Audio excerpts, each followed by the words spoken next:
Andrew Carnegie, famous Freemason or wannabe member of the craft. Andrew Carnegie, born on November 25, 1835, was a prominent American industrialist and philanthropist. He spearheaded the expansion of the U.S. steel industry in the late 19th century, amassing immense wealth and becoming one of America's wealthiest individuals. His financial expertise as a bond salesman further enhanced his wealth, facilitating the establishment of the Carnegie Steel Company in Pittsburgh. In 1901, he sold this company to J.P. Morgan for an astonishing $303,450,000, which, adjusted for inflation, equals $10,674,160,000 today. Yes, over $10 billion. Early on, Carnegie's life was marked by humble beginnings in a weaver's cottage in Scotland. His family later moved to a larger residence due to increased demand for his father's weaving products. Carnegie's education at the Free School in Dunfermline, provided by philanthropist Adam Rolland of Gask, played a pivotal role in his upbringing. Influenced by his maternal uncle George Lauder Sr., Carnegie was introduced to Scottish literature and historical figures, instilling in him a deep appreciation for his heritage. At the age of 12, facing financial difficulties in Scotland, the Carnegie family sought a better life in Allegheny, Pennsylvania. Andrew Carnegie started working at a cotton mill, enduring grueling conditions as a bobbin boy. Despite initial hardships, his dedication caught the attention of John Hay, a Scottish manufacturer, who offered him a job with better pay and responsibilities. Throughout his life, Carnegie demonstrated resilience, determination, and an unwavering commitment to philanthropy, leaving a lasting legacy through his immense contributions to society. During 1849, at the age of 16, Carnegie commenced his career as a telegraph messenger for the Ohio Telegraph Company in Pittsburgh, earning $2.50 per week, equivalent to $88 adjusted for inflation in 2022, through the recommendation of his uncle.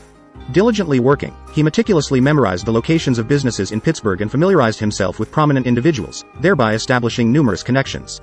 His dedication extended to learning the distinct sounds of incoming telegraph signals, enabling him to interpret messages by ear without relying on written transcripts. Colonel James Anderson's generosity in opening his personal library of 400 books to working boys on Saturday nights significantly boosted Carnegie's education and passion for reading. This act contributed to his self-improvement and ambition, fostering a commitment to ensuring similar opportunities for underprivileged boys if he ever attained wealth. Transitioning to the railroad industry in 1853 at approximately 18 years old, Carnegie joined the Pennsylvania Railroad under Thomas A. Scott as a secretary and telegraph operator, earning the equivalent of $141 weekly. This employment significantly influenced Carnegie's future success, as he earned the equivalent of $49,000 as superintendent, while gaining invaluable insights into management and cost control, particularly from Scott. Scott further aided Carnegie by introducing him to initial investments, some of which were involved in corrupt practices with the president of the Pennsylvania Railroad, John Edgar Thompson. Scott facilitated Carnegie's $500 investment in the Adams Express Company in 1855. This investment opportunity was made accessible due to Carnegie's close rapport with Scott. Strategically reinvesting his profits in railroad-associated industries such as iron, bridges, and rails, Carnegie steadily accumulated capital, laying the foundation for his future accomplishments. 1860 to 1865, American Civil War period. During the era of the American Civil War, Andrew Carnegie ventured into successful business endeavors, including a notable investment in the Pullman sleeping car, an invention that revolutionized first-class travel by enabling comfortable long-distance journeys of over 500 miles. Carnegie orchestrated a merger between Woodruff's company and Pullman's, reaping profitable returns for both parties. Continuing his association with Pennsylvania's Tom Scott, Carnegie introduced various enhancements to the service. In 1861, Carnegie received an appointment from Scott, who had ascended to the role of Assistant Secretary of War overseeing military transportation. He assumed the role of Superintendent of the military railways in the Union government's telegraph lines in the East. Carnegie humorously remarked about being the first casualty of the war, having acquired a scar on his cheek while freeing a trapped telegraph wire. The Confederacy's defeat necessitated substantial supplies of munitions, railroads, and telegraph lines for efficient delivery. The war underscored the pivotal role these industries played in ensuring American success. Post-war, Carnegie shifted his focus from railroads to the ironworks trade. Although he departed from the Pennsylvania Railroad Company, his ties with key figures like Thomas A. Scott and J. Edgar Thompson remained intact. Carnegie secured contracts for his enterprises and became a prominent supplier to the Pennsylvania Railroad Company. Additionally, he exhibited business acumen and utilized his presence to navigate significant social functions.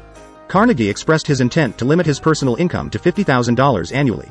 He outlined plans to pursue education, literary engagements, and active involvement in public affairs for societal betterment. Industrialist. 1875 to 1900 Steel Empire. Andrew Carnegie amassed his fortune primarily through the steel industry, overseeing extensive iron and steel operations unparalleled in the United States. His innovative contributions included adopting the Bessemer process, revolutionizing steel production by efficiently eliminating high carbon content from pig iron. Furthermore, Carnegie pioneered vertical integration, acquiring all raw material suppliers. In 1883, he acquired the Homestead Steel Works, expanding his empire to include various plants, railways, and shipping lines. Carnegie Steel now stood as a dominant force, leading in pig iron and steel rail production worldwide. Carnegie's success intertwined with the railroad industry, wherein both steel and railroad magnates collaborated to fix prices instead of allowing open competition. Moreover, Carnegie leveraged U.S. trade tariffs, lobbying for favorable tariffs that substantially contributed to his earnings, albeit concealed from the public. John Pierpont Morgan, recognizing Carnegie's efficient profit generation, orchestrated negotiations to integrate major steel producers into one entity, forming the United States Steel Corporation. This buyout, led by Charles M. Schwab, marked the largest industrial takeover in U.S. history at the time. Carnegie exited the business, selling his steel enterprises for $303,450,000, earning him $225.64 million, equivalent to $7.94 billion in 2022, in 5%, 50-year gold bonds. The deal was finalized on March 2, 1901, establishing the United States Steel Corporation, the world's first corporation with a market capitalization surpassing $1 billion. 1901 to 1919, philanthropic era. During the years from 1901 to 1919, Andrew Carnegie transitioned into a role primarily defined by his philanthropy. His thoughts on societal matters and the responsibilities accompanying substantial wealth were articulated in works such as Triumphant Democracy, 1886, and Gospel of Wealth, 1889.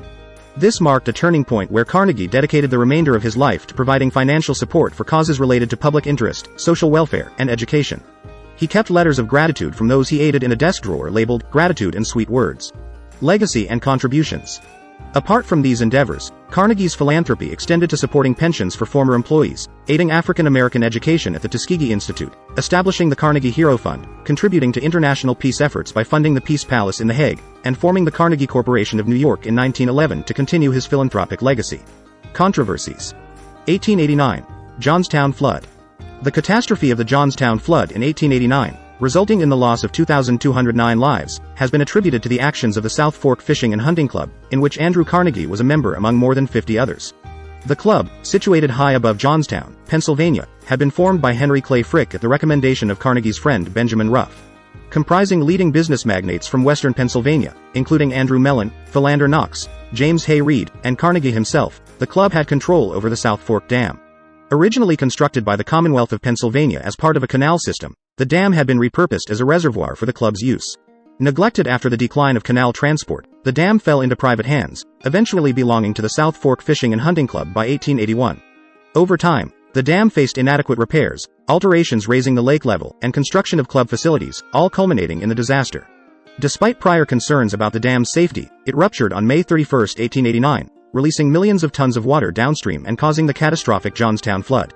Following the disaster, Carnegie, Frick, and other club members established the Pittsburgh Relief Committee to aid flood victims while maintaining a strategy of silence about the club's involvement, successfully warding off blame through legal maneuvers.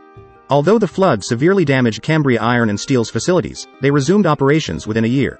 In a philanthropic gesture, Carnegie funded the construction of a new library for Johnstown to replace the one destroyed in the flood, which is currently managed by the Johnstown Area Heritage Association and serves as the Flood Museum. Theodore Roosevelt.